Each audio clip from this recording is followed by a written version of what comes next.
గజం భూమి 13,500 రూపాయలతో 151 గజాల భూమి 20 లక్షలు మాత్రమే. కేంద్ర ఎన్నికల బృందాన్ని రాబోయే సార్వత్రిక ఎన్నికల కోసం ఓటర్ల జాబితాలో జరుగుతున్నటువంటి అనేక అవకతవకల గురించి ఈ రోజున జనసేన పార్టీ తరపున మేము రిప్రజెంటేషన్ ఇవ్వడం జరిగింది.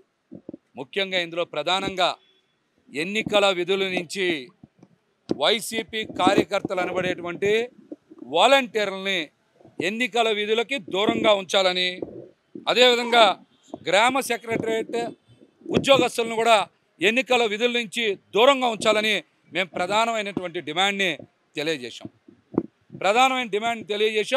ఆ అంశం మీద తప్పనిసరిగా చర్యలు తీసుకుంటామని మాకు కేంద్ర ఎన్నికల కమిషన్ నుండి వచ్చేటువంటి అబ్జర్వర్స్ కూడా ఈరోజు మాకు తెలియజేశారు.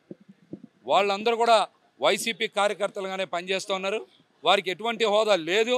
వారిని ఎవరు ఇప్పటి వరకు ఆర్గనైజ్ చేస్తున్నారు అనేది కూడా సరిగ్గా రాష్ట్ర ప్రభుత్వం చెప్పలేనటువంటి పరిస్థితులు ఉంది. కాబట్టి ఖచ్చితంగా వాలంటీర్స్ని ఎన్నికల విధుల నుంచి దూరంగా ఉంచాలనేటువంటి మా ప్రధానమైన డిమాండ్ని కూడా ఈరోజు తెలియజేశాం.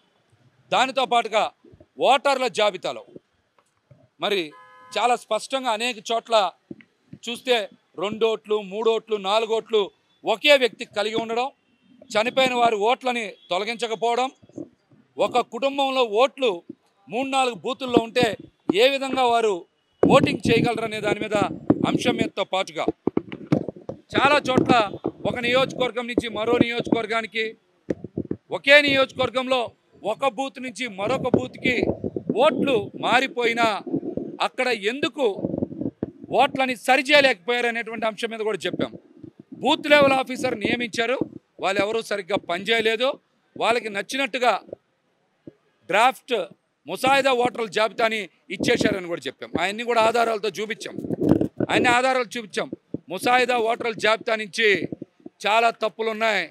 వాళ్ళు ఎవరు కూడా సరైన క్రమంలో ఓటర్ల జాబితా తయారు చేయలేదనేటువంటి అంశాన్ని చాలా స్పష్టంగా కూడా తెలియజేశాం.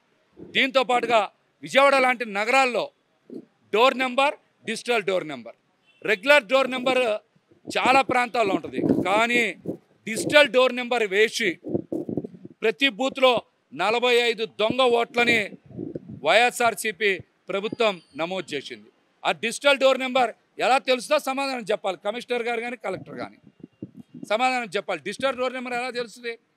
రెగ్యులర్ డోర్ నెంబర్ పట్టుకోవడమే చాలా కష్టమవుతున్న పరిస్థితిలో డిజిటల్ డోర్ నెంబర్ ఏ విధంగా తెలుస్తుందో వారు మాకు తెలియజేస్తే మేము కూడా తెలుసుకుంటాం.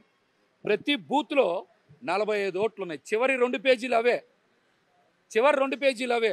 మరి 250 బూతులు 283 బూతులు ఉంటే మరి ఎన్ని వేల ఓట్లు తేడా ఉంటాయో ఒకసారి అర్థం చేసుకోవచ్చు. అట్లాగే జీరో డోర్ నెంబర్ మీద 4 లక్షల పైచిలకు దొంగ ఓట్లు ఉన్నాయి.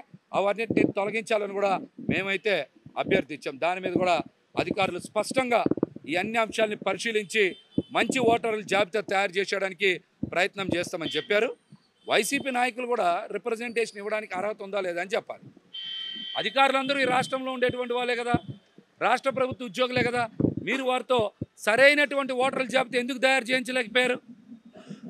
అక్రమాలకు పాల్పడేది మీరే, ఫిర్యాదులు చేసేది కూడా మీరేనా? బై ఎలక్షన్స్లో చూసాం, తల్లి ఎవరో తెలియదు, తండ్రి ఎవరో తెలియదు, ఓటర్లను తీసుకొచ్చారు. చిత్తూరు ఎలక్షన్స్లో తండ్రి ఎవరో తల్లి ఎవరో తెలియదు, క్యూ లైన్లో నుంచోబెట్టారు, బస్సుల్లో తరలించారు. మాకెక్కడ తెలియదు మొబైల్ ఓటర్స్ ఉంటారని, సంచార ఓటర్లు ఉంటారని ఎవరికి తెలియదు. ఒక జగన్మోహన్ రెడ్డి గారి ప్రభుత్వంలోనే సంచార ఓటర్లు ఉంటారు, స్థిరమైన ఓటర్లు ఉంటాం ఎక్కడైనా సరే, నియోజకవర్గాల్లో కానీ వాటిలో కానీ. మరి వాళ్ళేమో ఒక నియోజకవర్గం వాళ్ళు ఎక్కడో ఒక జిల్లా మారిపోయి ఓట్లు వేస్తున్నారంటే సంచార ఓటర్లను తయారు చేసినటువంటి వైసీపీ ప్రభుత్వం కానీ జగన్మోహన్ రెడ్డి గారు కానీ ఓటర్ల జాబితాలో అవకతవకలు జరుగుతున్నాయని మాట్లాడేటువంటి అర్హత ఉందా వాళ్ళకి? దొంగ ఓటర్లను తయారు చేస్తుంది వైసీపీనే, దానికి సూత్రధారి జగన్మోహన్ రెడ్డి గారే.